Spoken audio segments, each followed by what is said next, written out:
कागल नगरपालिका निवडणुकीच्या अनुषंगानं आज सर्वपक्षीय बैठक बोलवण्यात आली होती।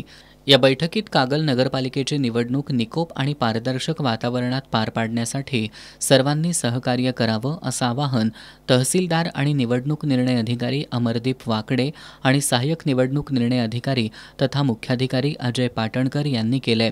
तहसीलदार वाकडे यांनी नामनिर्देशन पत्र भरण्यासंदर्भात माहिती दिली। नामनिर्देशन पत्रात प्रभाग क्रमांक स्पष्ट नमूद करावा। अपक्ष आणि पक्षीय दोन्ही उमेदवारांनी 3 चिन्हांची निवड करणं अनिवार्य आहे। जंगम आणि स्थावर मालमत्तेचा तपशील वेगवेगळा भरणं आवश्यक आहे। शपथपत्रातील कोणताही रकाना रिकामा ठेवल्यास अर्ज अपात्र ठरू शकतो।